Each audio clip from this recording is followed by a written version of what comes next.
pakai nak agak kau cleaner. Assalamualaikum. Mula hitam jawapan. Kalau tak bermula pada antum, maka bagaimana kita nak malaikan cleaner kita juga Rabbani. Faham tak? Maksudnya apa yang nak sampai kat sini, sebagai seorang pentadbir yang mengurus 80%, nak kata yang penting yang antum ni, antum perlu jelas apa pasal apa misi. Tak faham, kopi saya dah cek GPT tanya tu, apa orang yang nak. Jangan. Antum sebenarnya setelah melepasi kursus 1, kursus 2, kursus 3, kursus 4, maksudnya dia peringkat kursus tu antum semua dah. Sebenarnya untuk jadi seorang pentadbir sebenarnya bukan sepatutnya lah. Minimum syarat untuk jadi PK1 adalah perlu kompo.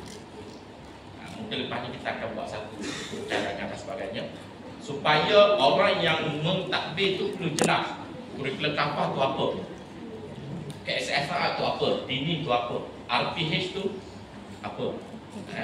Okay lah. Okay, next. Jelas balik ni kopi. Ingat, benda ni jelas. Kalau boleh, dalam bilik pejabat tu ada benda ni. Kita akan tengok benda tu. Sebenarnya, kalau ikut buku pengurusan, model pengurusan, mana-mana ruang pejabat kena ada misi-misi sendiri. Okay. Lepas ni kalau nak buat benda ni. Okay, pengurusan kurikulum. Kita pergi depan sikit, anda asal pengurusan kurikulum lebih kita pergi. Anda ambil daripada next. Okay. Apa yang anda tunjuk kat sini adalah semua daripada model pengurusan. Supaya apa yang kita nak bincangkan ni, kita akan cuba buat checklist. Apa peranan kita, apa tanggungjawab kita sebelum, semasa dengan selepas. Contohnya mari sebelum ni, dapat apa balik-balik apa yang kita kena buat sebagai seorang PK1. Okay, yang pertama sekali dari segi organisasi. Organisasi.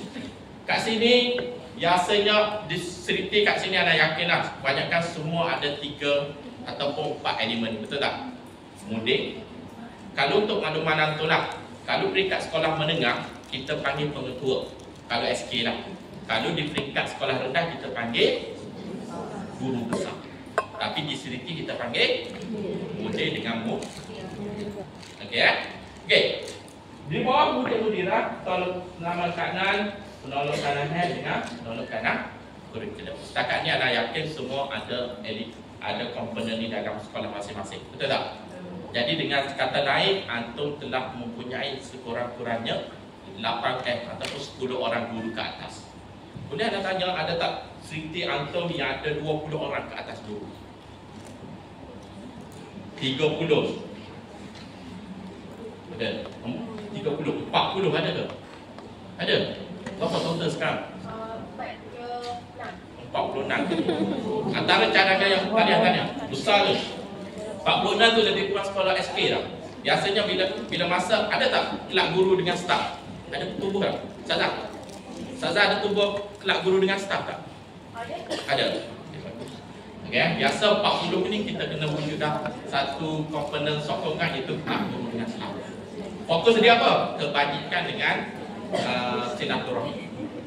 Boleh buat lawatan, apa dah? Penanda aras, cadangan. Inilah macam-macam. Okey, tanya. Okey, next.